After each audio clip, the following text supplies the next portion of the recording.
Okay, a quick announcement first. From this week onwards, we will have split ladies and men's Bible class. So for 6 weeks, starting today, myself, Charmaine and Xing Tian will be helping to facilitate the ladies' Bible class. We will be gathering in this annex for 6 weeks, okay?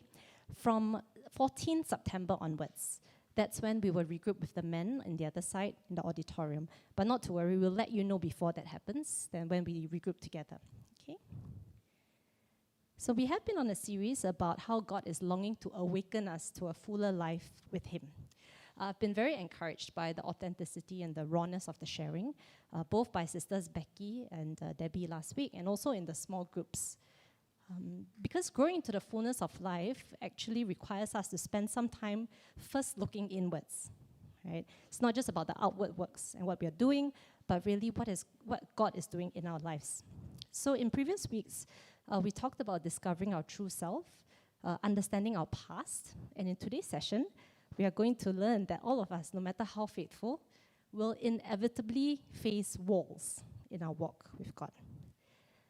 A Carmelite monk, his name is John of the Cross, he alluded to the fact that every believer will go through what he referred to as the dark night of the soul. The dark night of the soul refers to the pain and hardships that the soul meets while on its way to a deeper union with God. This is often catalyzed by inner or external crisis, where a genuine search for God's purpose in your life begins. So, what are some of these examples? There are countless examples of what this could look like. For instance, over the years, you've tried and tried and tried, and somehow your best is just not good enough. Other times, it could be a case where you have put a lot of effort into relationships, but they keep fracturing over time. It could be due to a small misunderstanding. It could be compounded over years, but nothing you do seems to be working. There are also other times when perhaps you are the quiet worker at work, giving your best, but somehow, because you don't profile yourself enough, people pass you over for promotions, for opportunities, and you feel that's so unjustified. Sometimes you have prayed so hard to overcome an addiction or deep sin, secret sin, but it's still there in spite of your best efforts. And at times, church is supposed to be a place of love, right? But maybe in church, where there are conflicts, that's where they hurt you the most. Why aren't we showing love in church the way we should? For those of you who are parents, perhaps after years of faithful service and parenting, your child turns away from God, and you wonder why? Why? There's also a long list, right? Medical issues, terminal cancer, death of a loved one. The list goes on and on and on. And the main point here is that there are walls in our lives when we may not be able to understand or see what God is doing. It's not just peculiar to the 21st century. In fact, Bible characters have experienced this through their lives as well. So before we go into the lesson, let's take some time to look through the Bible. We will have 2 case studies that we'll explore together, Abraham and Joseph. So this is how we're going to do it. It's going to be a short bus, just 3 to 5 minutes. This side of the room will take Abraham. This side of the room will take Joseph, okay? For this side of the room, if I can get this group and this group, all right, to do the first 2 passages, okay, for Abraham. The last 3 groups will do the second and third passages for Abraham. Genesis 21 and 22. So that's on the last 3 groups, okay? For this side of the room, if I can get this group, as well as maybe that group over there, do the first 2 passages. Sorry, 1, 2, and 3. So Eileen's group, all the way that side, first 2 passages. Then the last 2 groups do the last 2. Genesis 39. Okay? Is everyone clear of what to discuss? So just take 3 to 5 minutes, a quick buzz in your groups. Identify what is the wall. What is the wall that Abraham and Joseph are facing? Okay?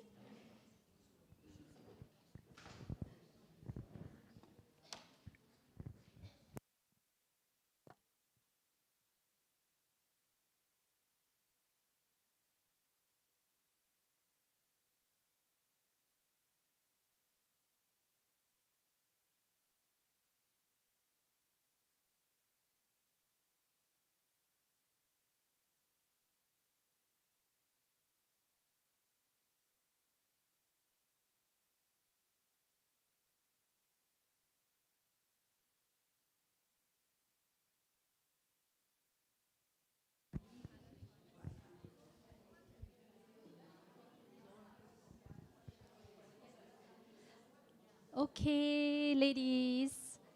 If I could get your attention to round back to the front. What we'll do now is to talk through what you've discussed about the walls. It's okay if you have not completely done both verses, right? Anyway, objective is for us to sort of like share it with one another and learn from one another. So for the first wall, for Abraham, Genesis 17:15. Let's see, since this group is right in front, maybe one of y'all could just shout out, like, what was the wall that was identified in Abraham's life at that point? Genesis 17:15 to 17. Anybody? Farina? What do you discuss? You can pass to anybody. Natalie?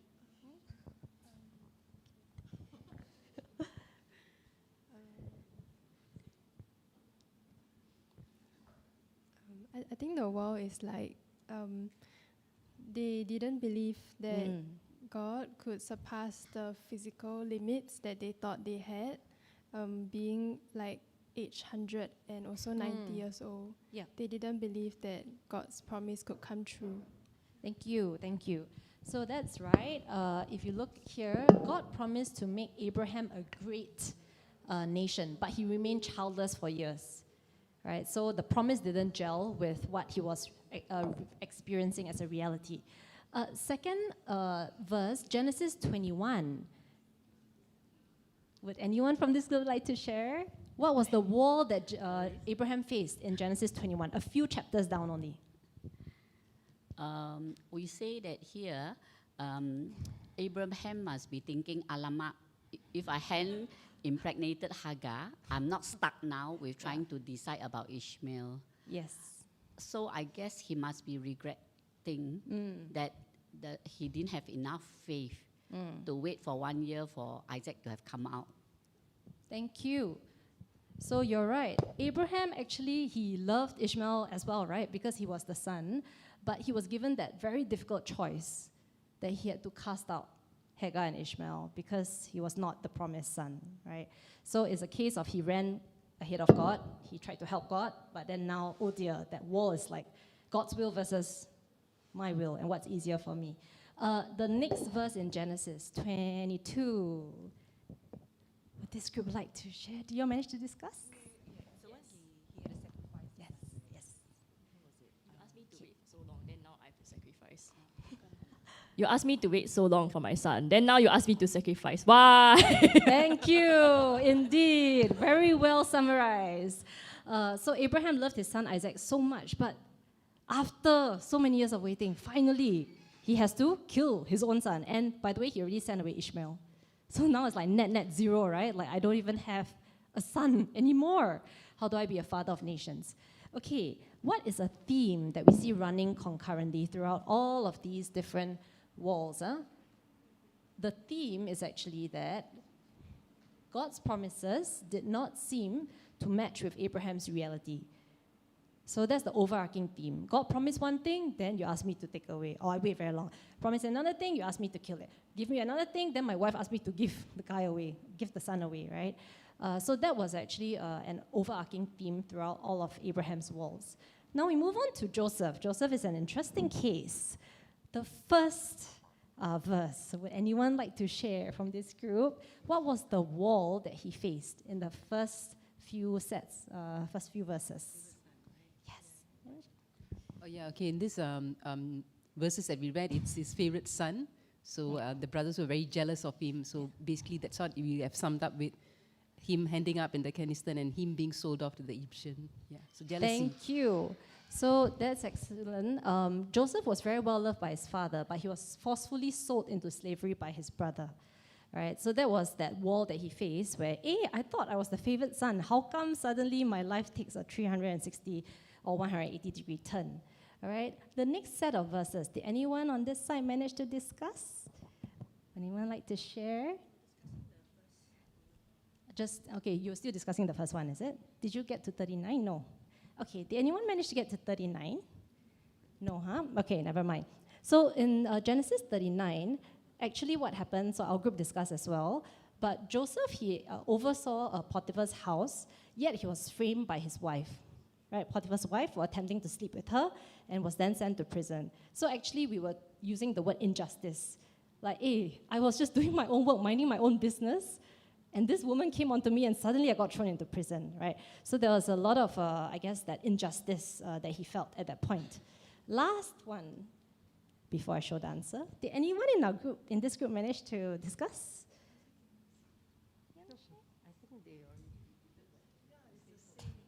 No, it's okay, you just share what you discussed. Well, it's the same. So Potiphar's wife accused Joseph of wanting to sleep with her, and he fled upon her scream for help. Then Potiphar was angry and put him in prison. Thank you. Did you manage to discuss the next one? The third verse, third set of verses? Over here? Okay. Joseph was thrown into the prison. Yes. For being accusing, Okay. for violating his master's wife. Okay, thank you. Yes, thrown into prison. Thank you very much. Did you want to share as I well? want to share that even in prison, Yes.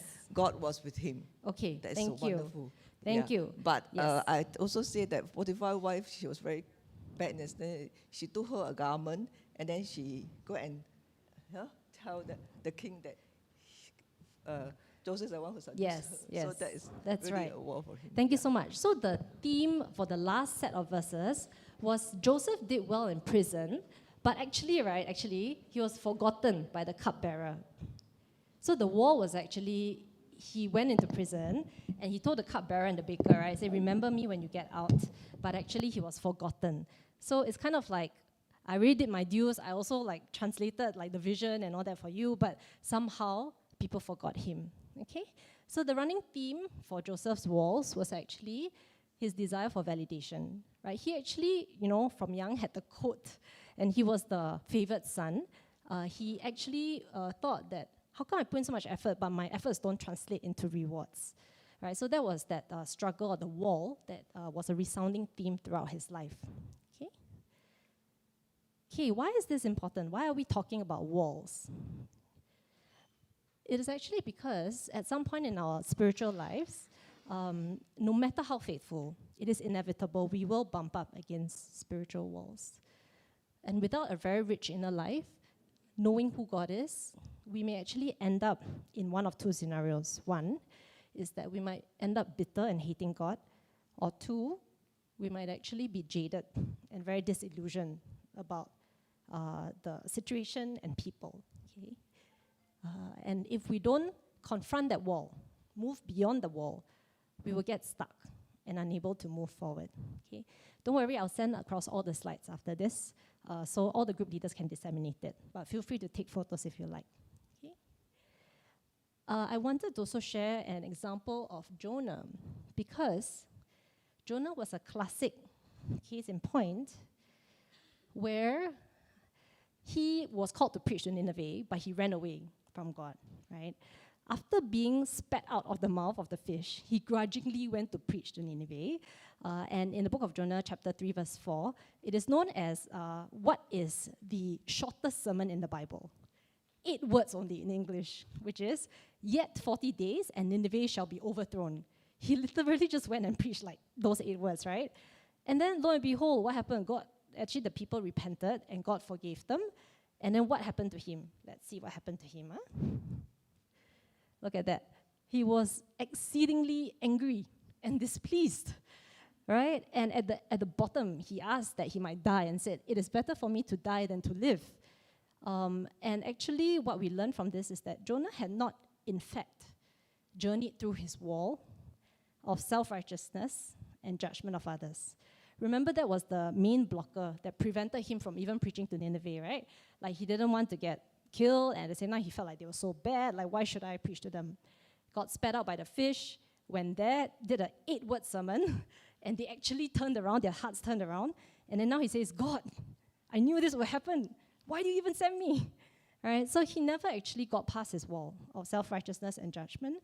He still wanted to mete out salvation on his own terms. And that was the sad story of Jonah, which we are hopefully trying to avoid when we look at our walls. Okay? I just wanted to reiterate that the walls are things we will face in our journey. And because God is trying to uproot some very deep-seated sins or sinful ways of thinking in our lives, sometimes it happens multiple times, right? Like Abraham, like Joseph. It's not just a one time and I'm done with it, right? And at the same time, it may be difficult to know when we began the journey and when we might get to the other side. But just want to say that there are some things that we can learn about what life looks like on the other side of a wall. I'll share 4 ways or 4 categories. I'll just talk about the before and the after, anchored on one of the Bible characters. After this, we'll take some time in our groups to discuss about our personal journeys and our walls, and when we'll pray in our groups, okay? So the first thing that happens when you emerge on the other side of the wall is that there's a greater level of brokenness, okay? So before we go through the wall, usually there's a bit of like holier than thou, there's a bit of self-righteousness, right? We prefer to kind of like exercise the right to judge. Sometimes we are easily offendable, insulted easily, right? But after we have gone through the other side of the wall, this is where there's a greater mentality that, we are all sinful beings and that God is the one that can have that mercy on us. Okay, so freed from judgment and comparison and secured in our love for God. One example is Moses. Moses, before the wall, he tried to deliver Israel on his own terms, right? Killed a fellow Egyptian, right? And then at the wall, God sent him into the wilderness for 40 years. He was tending the flock. After his wall, what emerged was that his leadership was marked by dependence on God, not on ego or self-reliance, okay? So actually, he was very meek. And then the word meek there is similar to the Sermon on the Mount, blessed are the meek and the lowly, okay? So that's one example of being more broken after you come out on the other side of the wall. The second is a greater appreciation for the holy unknowing or the mystery of God. Before you go through a wall, generally, we like control and we like a plan. We want to know what's the next thing that's coming up. God, you please bless my plan. We base it a lot on the belief that if you do X, you should get Y. So you go to church very often, you should be more and more blessed. Okay? After you go through the wall, what you see is actually we recognize that God does not fit conveniently into our man-made boxes, right? He is revealed in Scripture, but it's not something we can manipulate or command or control at our will. And He is beyond the grasp of every concept that we may have of Him. Okay. So an example would be Joseph. We talked about him just now, so I won't go into too much detail. But the main thing for Joseph is that at the end, when his brothers came to ask him for food, right, during the famine, what he said was, you meant evil against me, but God meant it for good. So he, at that point when he was going through all the Potiphar issues, being thrown into the cistern, going into the jail, nobody remember him, right? He actually didn't know why. That holy unknowing, that mystery, he didn't know why. What was the purpose of it? But at the end of it, God told him or showed him that it was meant for good and for the deliverance of a whole nation, which he didn't see at the start. Okay? The next one is a deeper ability to wait for God. Before we go through a wall, we like to make plans speedily, right? I'm very guilty of the second one, which is that I pray, I weigh the pros and cons, I pray, and then I will ask God to bless it, to buy insurance, and hopefully, my plan was well thought through, right? God, please make it happen that way. We run ahead of God like Ishmael. What happened to Abraham for Ishmael? Okay. After we go through the wall, what does that look like? Something deep breaks within us, right? And I think what captures it best is Psalm 46:10. Be still and know that I'm God. Right? His time and not ours. His will and not ours. And that's His perfect timing. Okay? So the example here that we have is actually what we spoke about. Abraham, I won't go through in detail, but his obedience was total. So after years of waiting, even at the point where God asked him to kill Isaac, he rationalized in his mind that, God can raise someone from the dead, right? So I just obey first. Okay, so that was the transforming power of waiting. The last one, a greater detachment. Human beings, we are wired to kind of seek pleasure and convenience. We want to avoid discomfort, right? We get attached to behaviors, things, habits in a very unhealthy way, and we rarely realize this until God removes it. I guess it manifests in us thinking like, I must have this or I must be that. If not, I will be unhappy. Okay. So, what does it look like on the other side? We develop a divine indifference to anything but the will of God, right? And then interior shalom, interior peace, and interior wholeness starts to take root and is not dependent on the external environment around us.